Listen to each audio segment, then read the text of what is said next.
Hey! Hey! Hey! Hey! Hey! Hey! Hey! And we are live. This is episode 7 of the Kings of Influence podcast where we talk about social media outrage and really anything else we want to talk about. I am one of your hosts, Ray William Johnson. I am the second of your hosts, EpicLLOYD, and every Wednesday at noon PST we are here, so thank you guys for tuning in. If you haven't liked the Facebook page or followed us on all of the socials, please do. We're here every week, and then we are uploading these podcasts onto the podcast platforms so you can listen to them with your annoying friends when you want to tune them out. Or your annoying kids, Yeah. or whoever around you that is annoying. Yeah.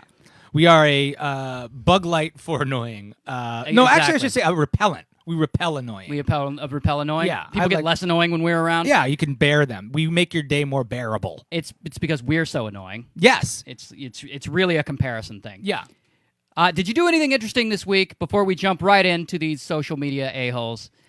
Well, I have family in town. Okay. I have a niece and a nephew, and my sister-in-law is in town. My little brother is deployed in Dubai, so they all live in Virginia. So I have the pitter-patter of little feet scampering around my house, and they are active. I was up at 5:30 this morning, which Wow. is very early for me. I usually don't go to bed until about 4. So they're in town, and that was cool.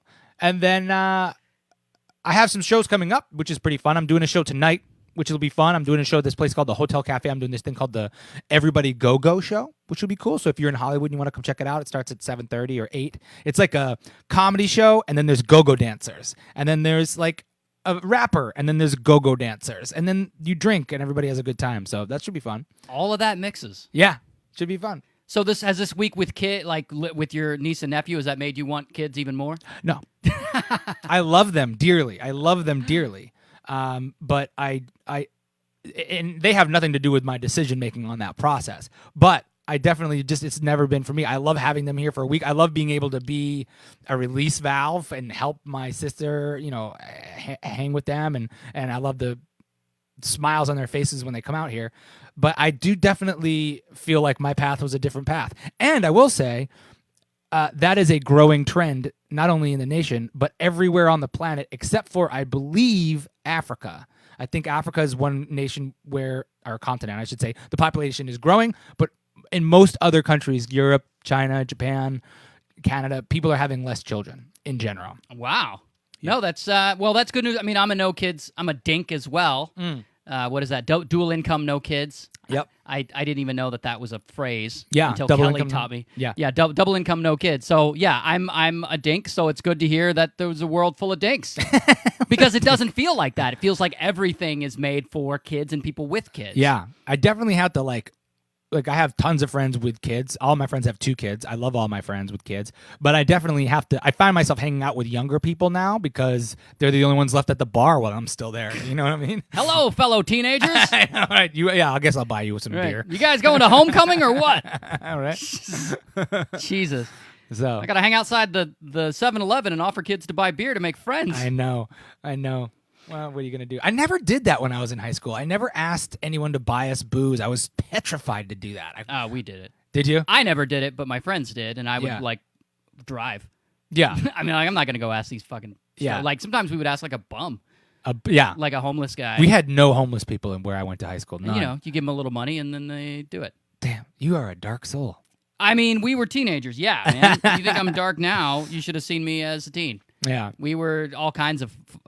whatever. We were all kinds of fuck-ups. Yeah. I What guess. are you? What did you do this week? I edited. Yeah.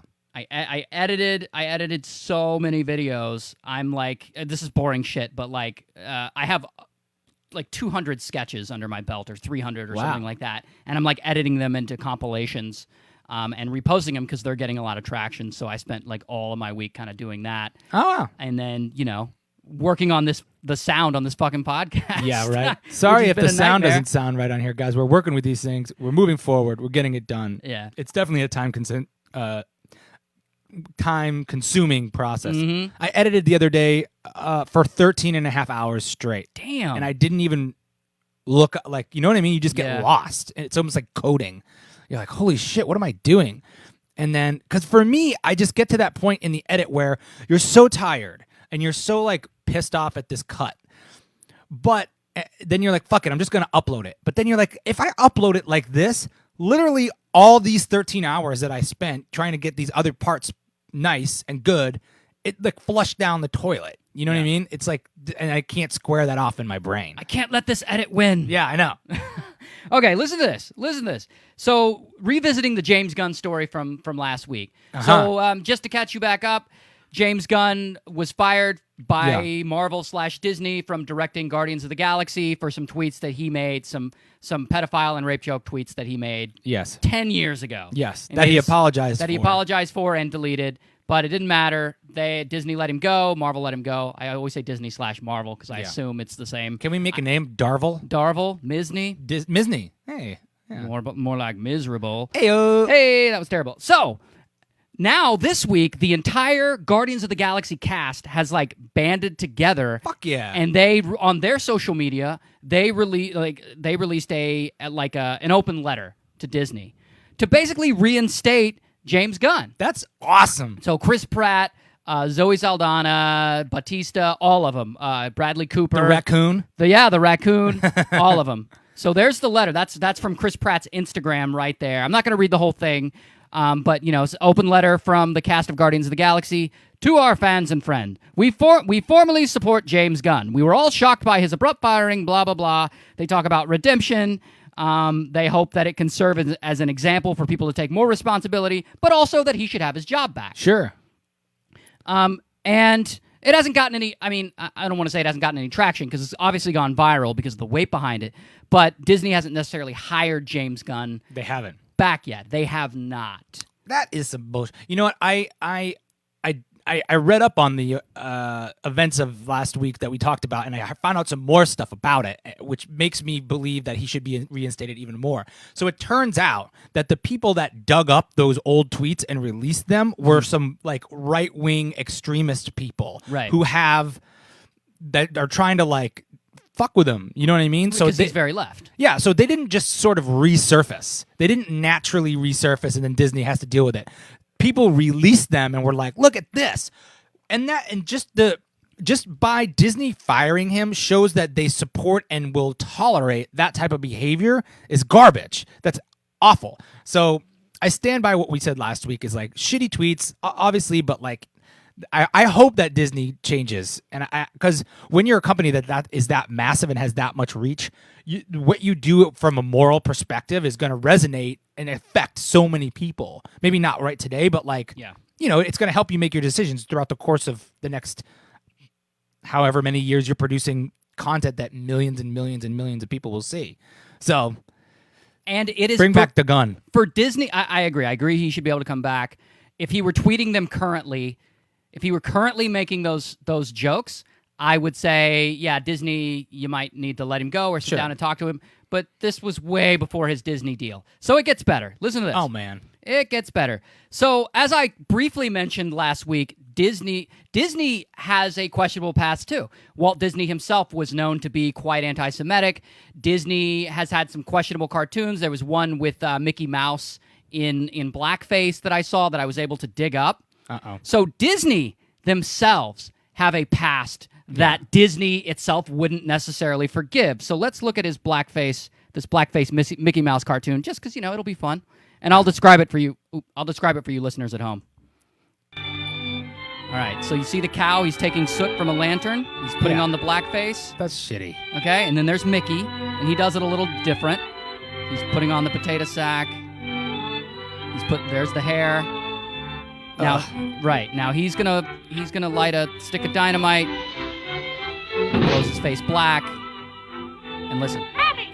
He says "Mammy," which, if you know the Mammy, it's the black stereotype. It's the sort of Aunt Jemima. Yeah. The black stereotype. How are they in the writer's room of a cartoon? Like, listen, I got a great idea.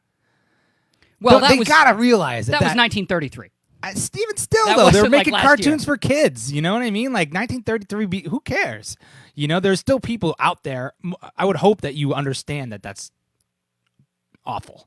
Of course, I understand that it's awful. You're talking about them? No, them. Oh, yeah. No, I understand it's awful. I don't know what they were thinking then. I mean, the thing is, parodying things in blackface was common at the time. That was also in my research. I looked it up. Like, how edgy and daring was this at the time? And the answer is not very. It's pretty standard. Pretty standard humor. Just as in, like, 20 years ago, it was standard humor to imitate, like, an ethnic accent. Right. Like an Asian accent or something like that. And now you would never do that today because it would get called racist. Right. Not trying to apologize for Disney's behavior by any means. Right. I'm saying they have their own questionable past. Well, I will say that I think that's probably why they're so oversensitive to this, is because they're trying to shake that. You know, them having that past doesn't really strengthen the argument to forgive James Gunn. It's almost like makes me understand more why they're like, well, look, we can't go back there, man. We can't support anything like this. We were already dealing with the fallout from this stuff. I still think they should do it, but I mean, that to me is like, yeah, well, no wonder why they're being so sensitive about it. Well, to make it even more of a dramatic scandal, the more of a soap opera, so from what I read, both Chris Hemsworth and Chris Evans both unfollowed James Gunn during this controversy. Ooh. So Captain America and Thor have both distanced themselves from James Gunn by unfollowing him. Oh, really? So those guys are allegedly. I didn't go check their accounts, but that's what why I read. Would they unfollow James Gunn then? I assume maybe because they're they like don't two-shoe guys. Yeah, I mean, he's Captain America. What are you gonna do? He's a Boy Scout. Captain America would stand up for for the kids. Injustice. We don't allow rape jokes on our turf. Yeah, I mean, I think those guys are but you know what though? Chris Pratt is also a fairly outspoken religious dude. Yeah, you know what I mean. And there's nothing wrong with people being religious. I think there's a lot of good that comes out of it, a lot of bad, but a lot of good that comes out of that.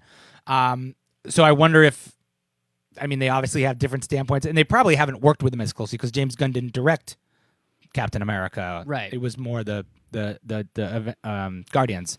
So yeah, they're probably just looking out. I mean, I assume it's a PR move. They're just looking out for their own reputations. You know? Yeah, I wonder when it's all gonna shake out. I don't think it'll ever be the same after this time of, and we keep coming back to the same topic, you and I, and I think it's because and when we look back on this point in history, there's really nothing else to talk about because this is we're really consumed by this. Yeah.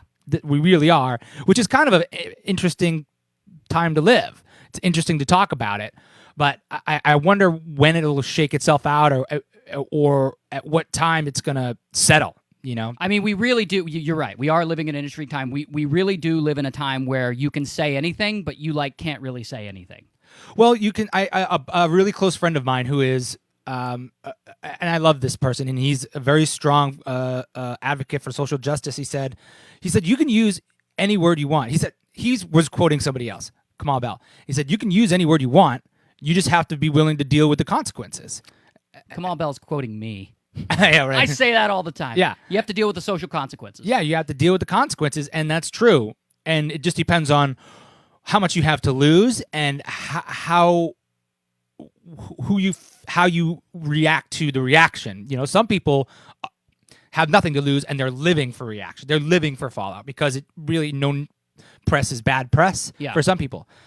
But you get to a certain point and then the scary thing, you hit a teetering point and all of a sudden it all backfires on you and you're screwed, Yeah, yeah. So we will circle back to this. Okay. I promise. But let's move on because I got to talk about this before I can talk about the next thing. So Sarah Silverman was the latest celebrity to have her past tweets criticized. Okay. Now, Sarah Silverman's a different breed because everyone knows that she's an edgy comedian. That is absolutely her style. That's how she came up. Yep. If she did it any differently, it would be surprising. Yep.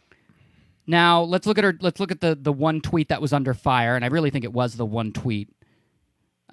This is her from 2009. She said, "Hey, is it considered molestation if the child makes the first move?" I'm going to need a quick answer on this. Come on. I mean, wait, why are you saying come on? Because you know why? Because I can see her like hanging out with her niece, and her niece puts her her little hand on the girl's boob or something, and she makes that joke to her friend. Yeah, you know what I mean? Like that's kind of funny in a context of that. You're like, this kid's like making a move on me. What's going on? Mm-hmm. Like, I actually do think this tweet's funny. Yeah, which has no bearing on whether or not it's right or wrong. But I definitely think it's funny. Yeah, that's the problem with Twitter is you cannot understand the context of jokes. I have my two little my niece and my nephew in my house today, and like they're kids. They don't think about anything. They put their hands wherever or whatever. They're grabbing things. And you're like, oh my God. Or they open the bathroom door. You're in a shower or something. And like, I feel like that's a part of having kids. And that I can see her chuckling with her friends and whatever. But because the word molestation is in there, and it's like, do you seriously think that Sarah Silverman is asking that question, like, and to try to make light of molestation? Yeah, but she's also outspoken left too, so that may be the reason why people are going after her, or maybe people just don't like her. I don't know. I don't think this is that big a deal, but here's where it gets interesting. So Sarah Silverman, she works for Disney too. Does she? Wreck-It Ralph. She's the lead in Wreck-It Ralph. She's Penelope Van... Oh, okay. The sequel, or is it new? Is there a sequel coming out, or is that? Yeah. Okay. Yeah, but okay. So that tweet came out in 2009. She gets the job for Wreck-It Ralph, or at least it's released in 2012. Now, at that point, she's still working for Disney or contracted or whatever. She puts out a special in 2013. And this special has all kinds of edgy jokes because that's who Sarah Silverman is. Of course. That's what her specials are. So here is a 20 seconds of her special where she is telling a rape joke. Now, remember, this is 2013, a year after she did Wreck-It Ralph. She's still working for Disney. Rape jokes are great.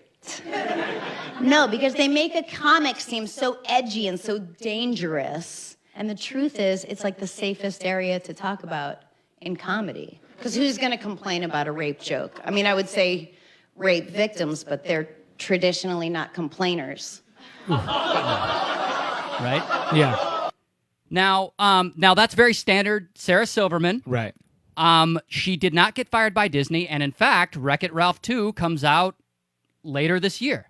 Huh. Now, I'm not saying Disney should fire Sarah Silverman. Right. I'm saying they should rehire James Gunn. You're saying there's some incongruence there because of the people who we're talking about. It's a completely it's a completely inconsistent standard that they have. They're not exactly applying it to everyone. I don't know why they went after James Gunn for edgy jokes that he made in 2009, 2010, but they haven't gone after Sarah Silverman for edgy jokes that she makes till this day. Sure. I mean, that is... It's weird, right? It's not weird. It's why James Gunn but not Sarah Silverman? Because James Gunn is, I think, a straight white male, and those are the people who have had power for the last 300-400 years in this country, and those are the people who have mostly abused that power the most, and in the worst cases, and those are that's where the crux of the balance is coming from, and so that is the segment of people that is most under fire, and kind of rightfully so. There are people, like you talk about, people are abusing their power. You need to check that power, and it needs to be like in every person's mind what you can and can't do now. So it doesn't surprise me. It feels gross as a guy who's a white guy and a straight guy. It makes me feel defensive on a day-to-day basis. But that's a battle I have in my brain every day, and I don't. I talk to my wife about this sometimes, being like, how do I deal with this? Because I am totally for equality and totally for, but to get to equality, it's unequal sometimes as you're removing something from somebody and bringing it someplace else. Right. So it doesn't surprise me. I think in that situation, and also because Sarah Silverman is a comic and she's been doing it for quite a long time, and she's also, obviously a woman speaking about rape is a very different thing than a man speaking about rape, unless, I don't know, it's different than, because usually women are the victims of rape. So I see the differences there. It does make me turn my head like, oh, that's a bummer, but that's gonna happen. It's gonna happen. I still think they should hire back James Gunn. Right, but you see how it's a slippery slope? You see how it's like, okay, so we have this policy with James Gunn. Why don't we have the same policy with Sarah Silverman? And this was just one person I dug up. There could be tons of others. Right. And no one is confused about what Sarah Silverman's act is. Then, especially not Disney. Disney wasn't like, oh my God, she tells edgy jokes? We had no idea when we hired her for Wreck-It Ralph. Right. Motherfucker, yes you did. Yeah. Yes you did. I mean, what scares me more is how much stuff Disney owns now, And if you're going to make decisions based on what people said and start to control with money and power and jobs what people are allowed to do in their everyday life, that to me is the more slippery slope of like now society's being controlled economically by the moral compass of a company, a major corporate company, right, that is by nature incentivized to be pasteurized.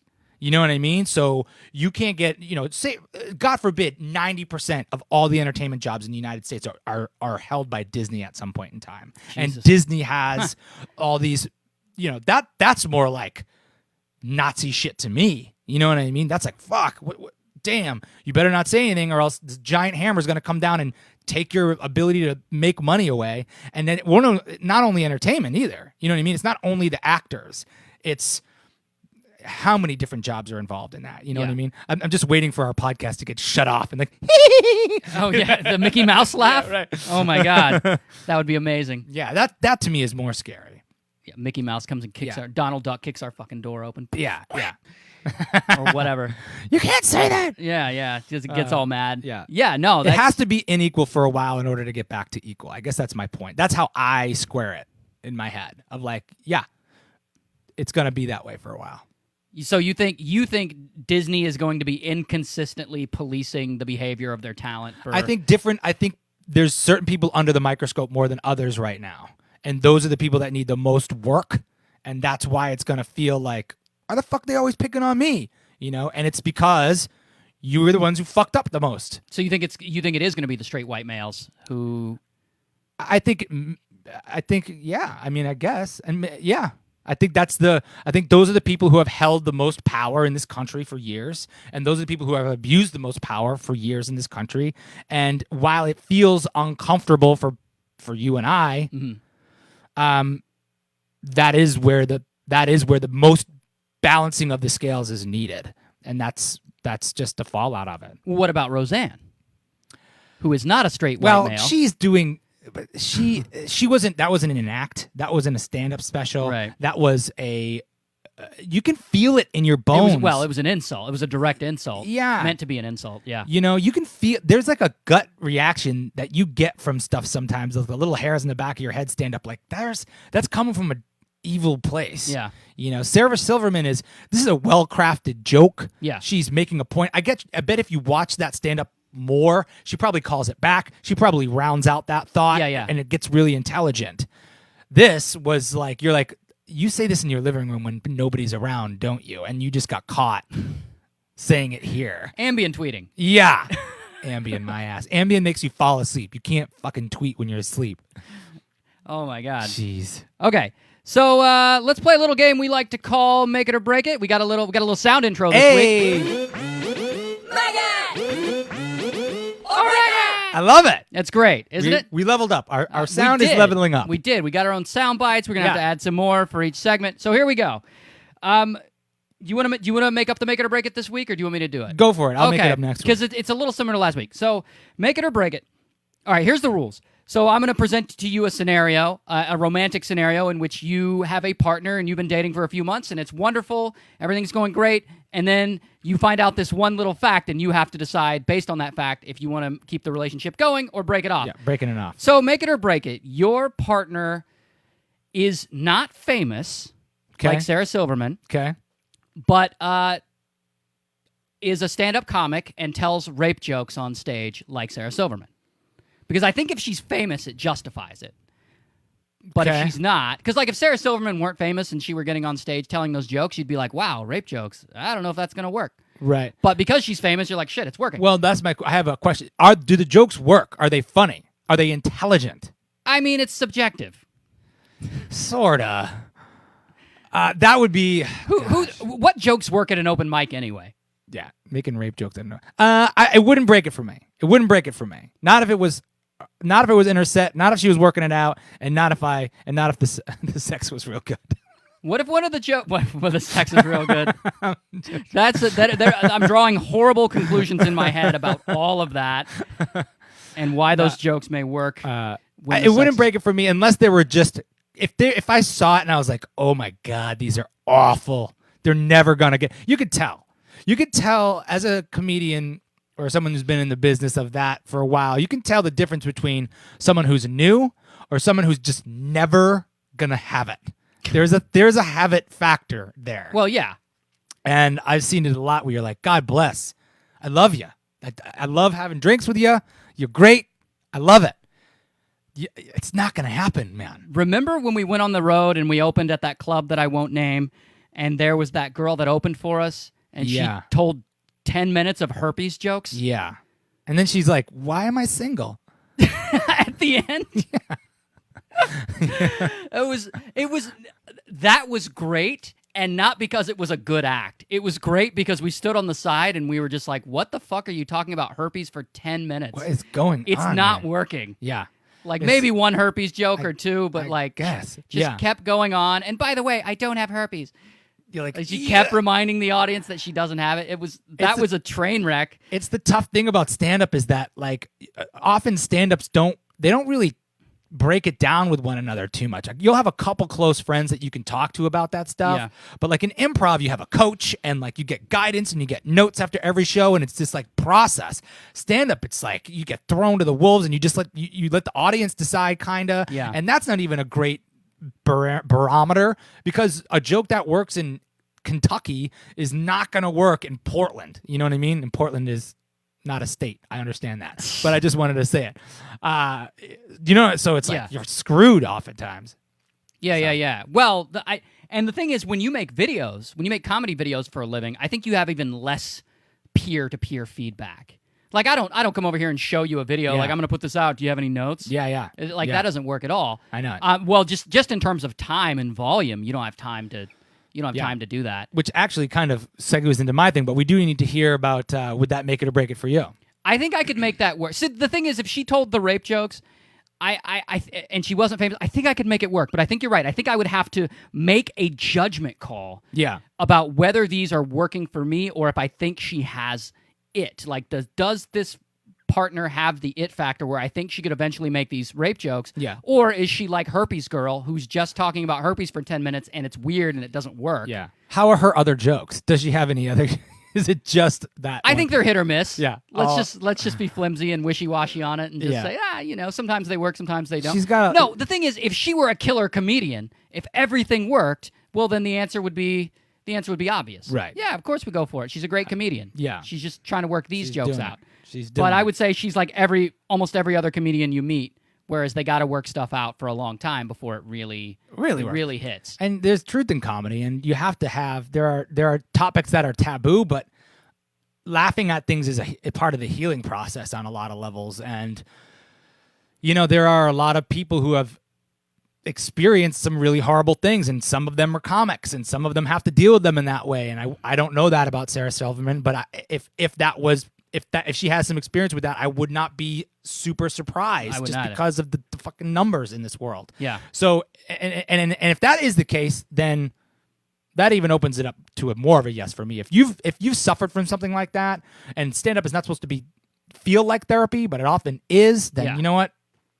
God to you. You know what I mean? There we go. So we got two make it. It's interesting because what was our make it or break it last week where we both said break it? Oh, our make it or break it last week was if she tweeted the way James Gunn tweeted. Oh, right. Yeah, and we were just like, but she wasn't a comic. She was just a normal person. Right. Well, so that's the deciding factor, is that she's not a comic. Well, yeah, because if you're doing it just as a tweet, it's not part of a show. It doesn't have any. There's no end game there. You just are trying to. That's just in you. So yeah, I'm definitely still there. Okay, I got one for you just before we move on, because this will be fun. Make it or break it. Same scenario, except your comedian girlfriend incorporates you into her act, whether the stories are true or not. Fine, that's fine. Because I would do that.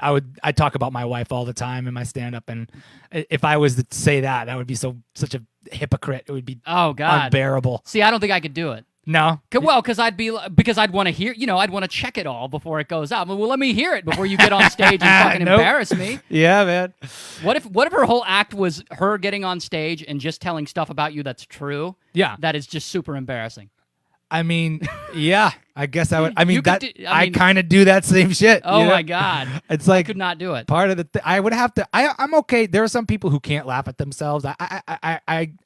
I tend to be self-deprecating in jokes a lot of times. I can laugh at myself.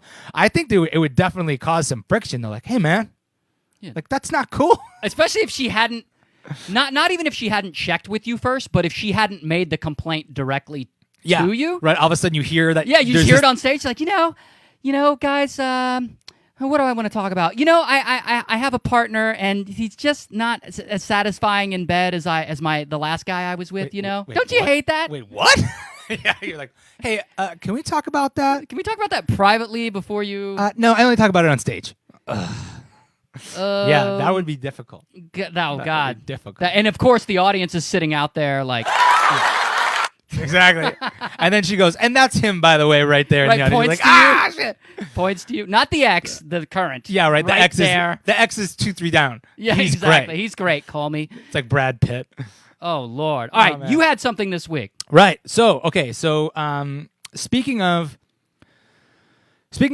people not having a group of peers that they can check their content with, a parameter of measuring whether or not this is good, this is bad, whatever. Our old friend Logan Paul is back in the news. Logan Paul. Logan Paul back in Okay. the news. He did a interview with another YouTuber, Casey Neistat, who I think is great. Okay. And they did a very open, long interview. Casey interviewed him for about 35 minutes. He was very raw. They didn't edit it at all. They didn't monetize the video, and they talked about some serious things. And that was about a week and a half ago. And they talked about Logan Paul is currently making a documentary Okay. about his journey, the journey of a fallen star who is using these challenges to become a better person. That's the pitch. Logan Paul's doing a documentary about Logan Paul. Yes, Okay. Logan Paul is doing a documentary about Logan Paul. This is directly on the heels of, obviously, maybe 8 or 9 months ago was the Suicide Forest video, and Yeah. then the tasing a rat video. Okay. And you just watch this interview, and it's a little bit cringeworthy. Why? Because you see what Logan is trying to do. Like, you see him like trying to spit out these PR lines, but you also see the real him that he just doesn't care or he doesn't get it. It's one of the other things. Kid's only 24 years old. I was thinking about this last night. The kid's only 24 years old. Yeah. He's been doing YouTube for 4 years. So he's been a major star for 4 years. So that takes him down to 20. If you remove the first maybe 5 or 6 years from a human being's life as cognitive, then you have about, the kid's only experienced life for 15 years. So he doesn't understand sympathy or empathy. He doesn't know why these things he does are bad. He's told why and he's scolded why. But you can see him in the interview, like, just you could see him just wanting to say, I don't give a shit, man. I don't give a fuck what people say. I could see it in his face. He doesn't. And he tries to make this argument for how what he's doing is so people will have inspiration and find hope. And then at the same time, he's doing these sensational things where he's doing basically a UFC fight against this KSI guy on fucking, like, the UFC is involved and YouTube is live streaming it. It's the most anticipated live event ever. So he's fighting. So Logan Paul has a scheduled. It's a fight, like a UFC fight or a boxing It's match. a boxing match. They got Okay. 2 of them fight. They're making millions. So my question, I guess, the thought I had is, how long does it take before someone actually changes as a YouTuber? Because a lot of the blowback for what his videos were, not only because of suicide and how awful that was, but it besmirched the reputation of YouTubers as a whole. It brought to light how dark it can get and how tunnel vision you can get when you're doing this. Mm-hmm. So 9 months of being on the outs is obviously not long enough, in my opinion, of this guy. He's going through it. He's not on the other side yet. My question to you is, as someone who's gone through things back and forth, not necessarily as much scandal, but some, how long does it take to be affected and for it to really sink in so you find yourself being changed on some level? I mean, I don't know. Some people never change. I think for a guy like him, my guess is that, first of all, you're never too young to have human empathy. We can chalk it up to his age. Maybe that's a thing, but I wouldn't suggest that someone who is 15 just hasn't developed any empathy and couldn't understand why his suicide forest video got so much backlash and all that. Like, I think he could have learned that, but I think he needs to fail. This is my guess. He needs to fail and fail pretty hard before he can look introspectively and go, oh yeah, maybe I got to try something different. Right. Well, I mean, maybe I'm not the guy who's right all the time. Maybe this thing was bad but the thing is, like, that's hard in our society right now for a guy like him to fail, because the things he's doing, the negative things he's doing, is getting him so much attention. Exactly. So he's not feeling like he's failing. He's feeling like he's succeeding. He's like, look, my numbers are up and all that, because that's the world we live in. Yeah. Negative publicity is actually better publicity in 2018. It's not just all publicity is good publicity. And I feel like he doesn't like being hated, but I do feel like, again, as I was watching this thing, and Casey Neistat is an older guy. I think he's about our age or whatever, almost 40. He's a very mature, well-spoken, intellectual guy who's got his shit together. He's a hard worker, and it was nice to see them interviewing each other, because they were peers in terms of, like, popularity and things. Maybe not, but, like, at least same ballpark. And you just see this kid battling in his brain, trying to say what's going to make people happy and trying to look like he's apologetic. But underneath, for me, I'm like, this kid really just doesn't get it. And even though people hated him for a while, I think more people now know who he is. And now he's got this fight coming out, and and at the same time in the video, he's wearing his shirt that he's, like, plugging for merch. You know what I mean? So even in the interview, he's being a salesman. He's a salesman. And Casey's not monetizing the video, and he apparently wouldn't let him say anything about the merch until the end, and he says something, and it's like a joke. It's just like, how do you square fame?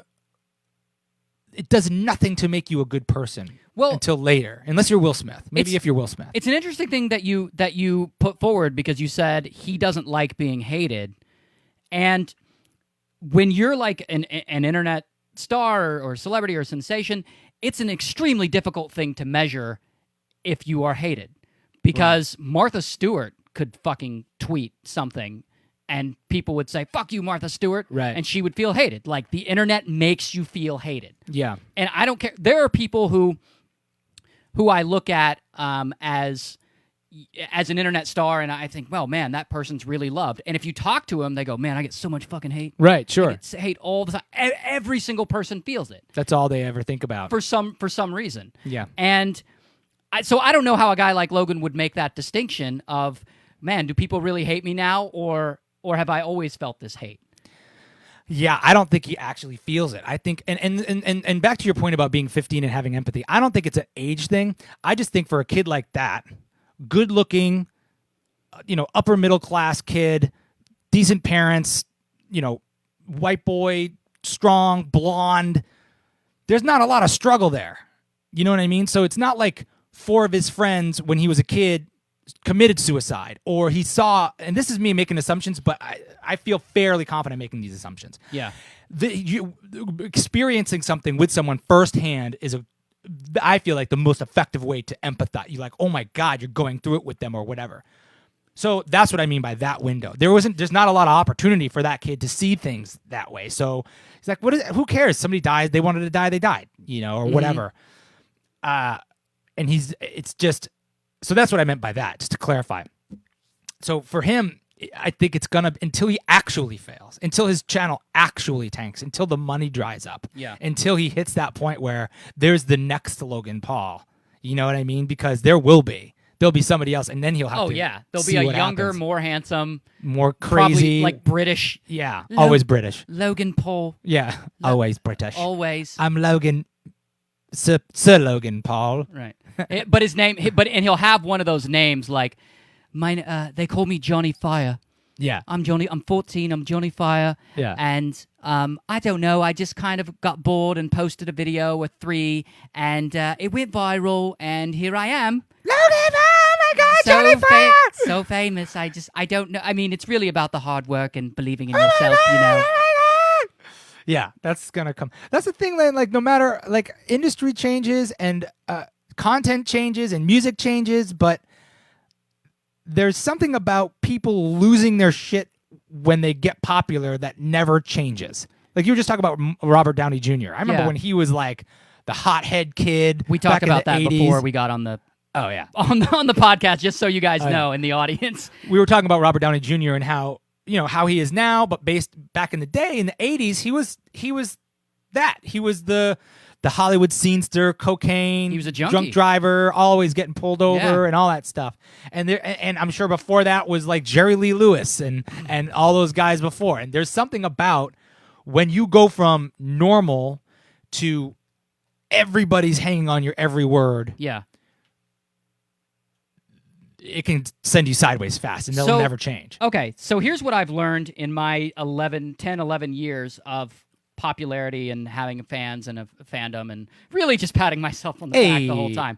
Here's what I've learned, and I'll give you an example of a rule that I made for myself early on, and I still follow this rule. And this will hopefully encapsulate Logan Paul's mindset.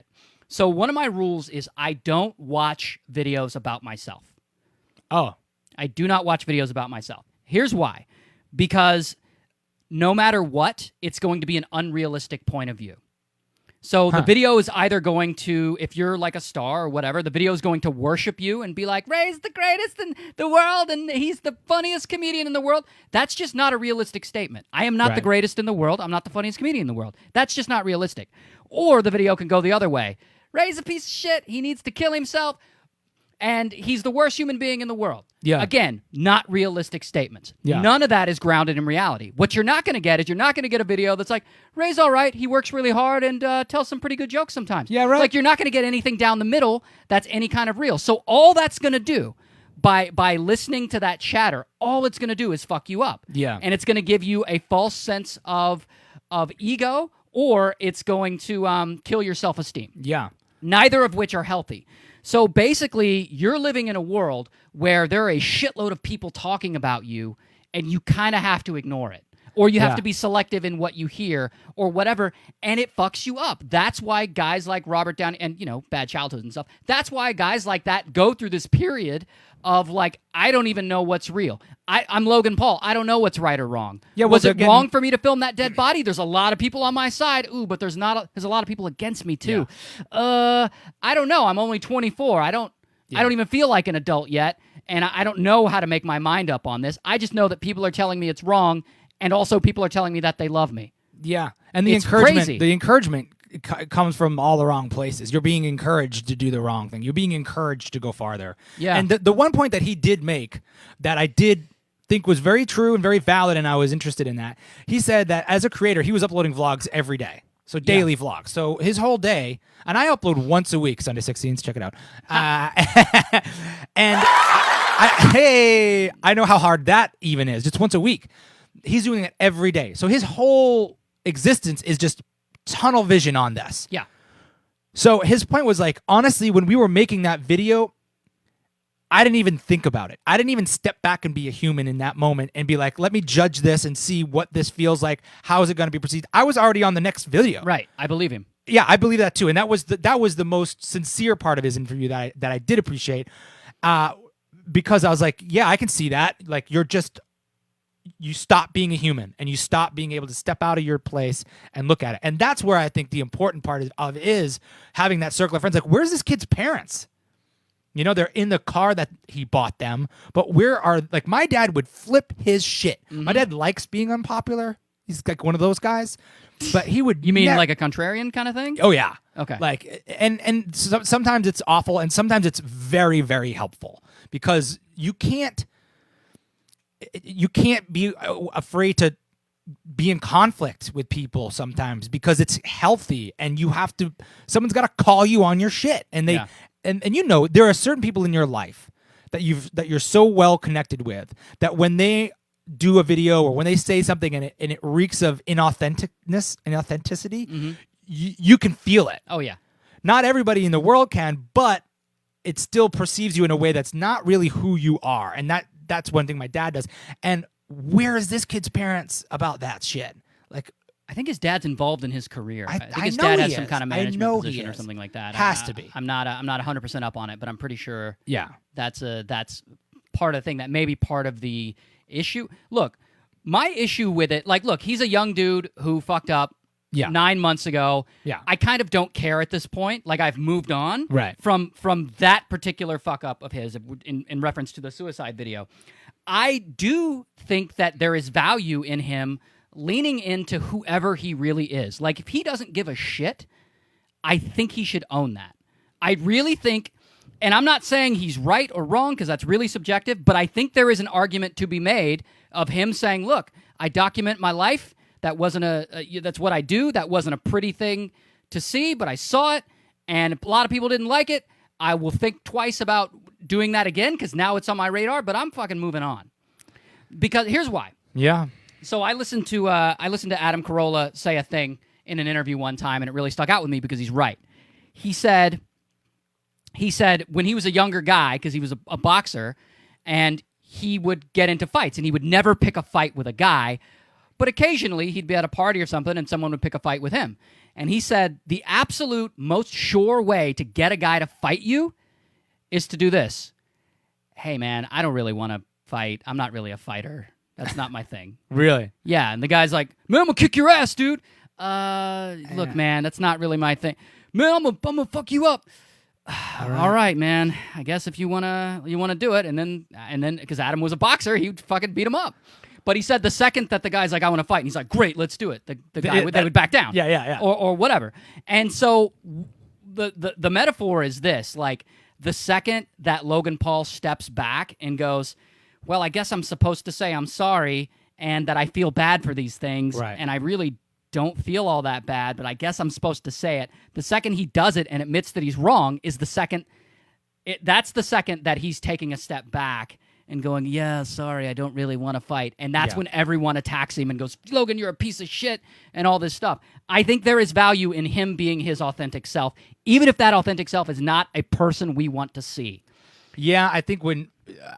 I don't necessarily agree with you. I think that's how the fucking president is, and that's part of why he's who he is right now. And that's part of why people like him. That's part of why he's popular. Yeah. I do think that is dangerous, though. For who? For the kids he's influencing. Sure. For the kids that watch that and go, okay, that's cool. I can laugh at that. That's cool. And then that just seeps through into society and becomes acceptable. I think that's dangerous. And I think that YouTube knows it's dangerous, and hopefully that would be the way that they would tag him there and be like, no, not on our channel, and they shut him down. Well, I think if you don't feel bad about something, I just don't think it's benefits you to bullshit your audience and do these fake apologies, these politician apologies where their wife's standing next to him. I fucked up and I cheated on my wife. Like, it's all bullshit, and we all know it. And I just think there's value in him leaning into it, because Logan Paul is not the guy he wants us to believe he is. He is the guy who makes vlogs every day and films a dead body and like doesn't really think about it because he's like a machine of content right now. Yeah. Just be that guy. Well, just be that guy. Acknowledge that you fucked up, because I doubt he's not going to do it again. Well, he did the rat video 2 days later, or whatever the hell. Then acknowledge he fucked up again. Yeah, I agree with you. I feel like I don't think he should do it, but where I agree with you is I think it would be effective for him. And I think he almost is. Like, he's doing both right now. He's apologizing, but then he's also doing this UFC sort of sensationalism fight, which there's nothing wrong with, I guess, fighting a guy in the ring, but the behavior that he's exhibiting to get there, talking shit, trash talking each other. They're meeting each other in these parks. They're just being little brats, and that's what kids are watching and going, that's what I want to be. And it's but again, though, I do feel like that is evergreen. I feel like that's happened forever. That happened with generation after generation of whether it was musicians or rapper musicians or celebrities or Kardashians or people just they're attracted to awfulness.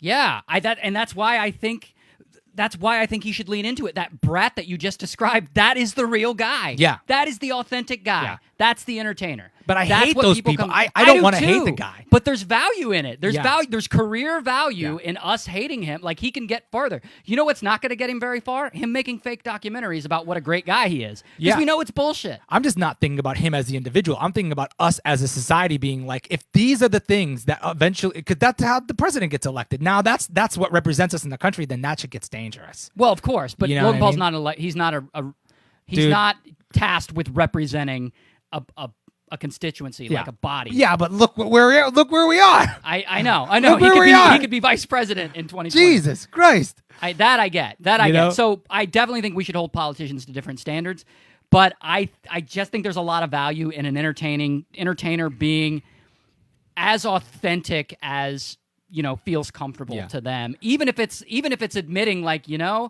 I've moved on. I've completely moved on from that thing I did in the past. Like, Yeah. I feel bad about it. Yeah. But I've moved on. I just think And it's ridiculous he's doing a redemption story as his documentary when he's very obviously the same person. That's my point. Cashing, and I think he's. That's my point. It's not helping him. Yeah, Casey asked me, he's like, "Are you going to make money from the documentary?" And he's like, "We're going to donate it to charity." And he's like, he just thought that up right then. And that shit doesn't help him. Logan, like, nobody wants a fucking half Walter White. Just be Walter White. Right. Just be the bad guy. Just be the guy that's like, yeah, I'm going to monetize it. Yeah. Fuck it. Yeah. Fuck it. I'm going to monetize it. I'm going to make money. What a world. I'm not like, but yeah, I totally see what he's doing. This is a complete, like, he is teamed up with some PR company, and they're like, you should make a redemption video, and you should do some interviews, and they're probably going to be all him going to like suicide prevention places and talking about it and trying to be his better inspirational self that teaches kids that they can do it too. And you're like, come on, dude, it's just, I mean, you should watch it. It's just uncomfortable to watch. Like, you can just see his face, like, just trying to fight this battle in his brain of what's happening. And the other I guy, met the kid, and he was nice, and I feel bad talking about him. He but is I a nice guy. I've met him. I know, and I feel like it would be more of disrespectful for me to not be true man-to-man with a person about something like that. Well, let me ask you this. So the interviewer, was he harsh on Logan? Was he aggressive? Was he coming at him in any way? He wasn't aggressive. He was mature. He was mature and concise and thoughtful, and challenged him on things, and yeah, it was I mean, he's the type of guy where you're like, okay, there's a balance to this power. There's a balance for every Logan Paul. Let's hope there's a Rock or a Lily Singh out there, or I don't know, any of these other folks who really are forces for good in this world and use their platform. Like, Lily is like going to third world countries every other month and raising programs and spreading love as much as she can do, and it's just, it's nice to see. It's just sad when that is coming from, like, she's,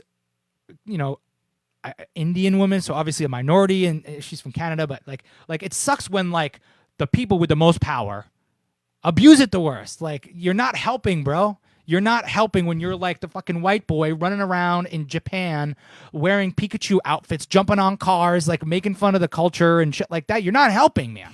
And I think that's when we go back to the James Gunn conversation. That's why.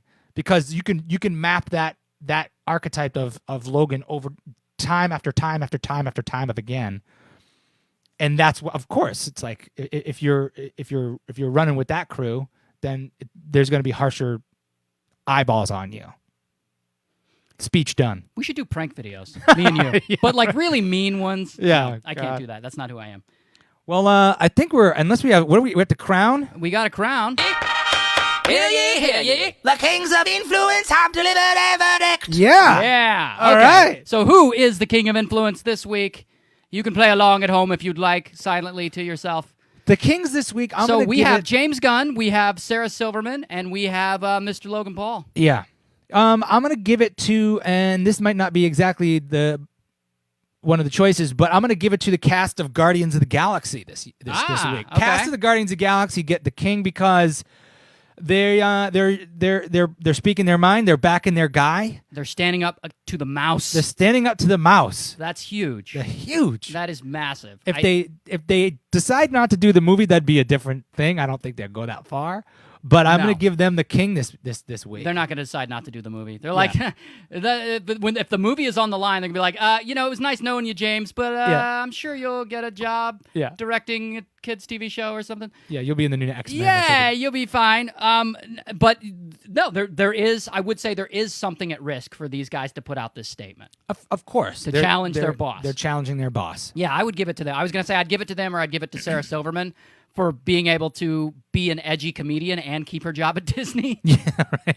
To outsmart the mouse. Yeah, exactly. Or maybe it's just a matter of time before she gets in trouble or whatever. But I would definitely give it to Chris Pratt and the Guardians of the Galaxy cast. Yeah. And the court jester, I would give to Logan Paul. Easy. Not because I dislike the guy, but because I truly believe that guy, he's a villain right now. He should just lean into it. Yeah. Just be that. Just be a shitty 24-year-old, and you can get redemption when you're in your 30s and you are actually the guy who deserves redemption. You're actually the guy who genuinely feels bad about the stuff you used to do. It's so funny because they're doing this UFC fight or whatever it is, and it's an actual fight, but like they're not fighters. So they did these press conferences, and it does sort of feel like the WWE. Like there's a heel and this KSI guy or CSI, whatever the fuck his name is. Right. Like he's not really the hero because he's just as obnoxious. It feels like two heels going at it. You know, they're like doing the whole Mayweather, at the press conference when he went against that, who did he fight? The Irish guy? The Irish guy, yeah. Yeah. Fuck, can't remember his name. But they were all up in arms. It was similar to that, like two really obnoxious people. So I'll probably watch the fight. You're going to get it on pay-per-view or whatever? It's on YouTube. It's for free. Oh, it's free. It's apparently the highest, most anticipated live event When is that on fight YouTube. coming out? It's like August 25th. And see, here I am just giving. Wow, just proving my plugging it. point. Proving my point. Plugging it. Yeah. Okay. Well, Conor McGregor. That was his name. I don't know if I'll watch the fight. Well, I don't know if I'll watch it live, but we can talk about it if it's big news that week. That'll be fun. Hell yeah. Okay, man. Do you want to call it? I think we've done everything. Yeah. Well, thank you guys for listening. This has been Kings of Influence. We're here every Wednesday at noon. So tune in, like the page, follow us on the. We got the SoundCloud. The iTunes podcasts. iTunes. We got a Facebook page, facebook.com/Kings of Influence. Yeah. If you want to see some funny sketches, check out Ray's Facebook page and his comedy page. The laugh page, they call those things? It's a watch page. Watch page. Yeah, and mine I titled it the funny page. Oh, great. You guys know what the funny page is. You guys know what the funny page is. And I've been releasing videos every Sunday, so check out youtube.com/EpicLLOYD for those. And other than that. All right. We will be back next Wednesday at noon California time. You're listening to Kings of Influence. I'm Ray William Johnson. I'm EpicLLOYD, and we'll see you next week. We are out of here.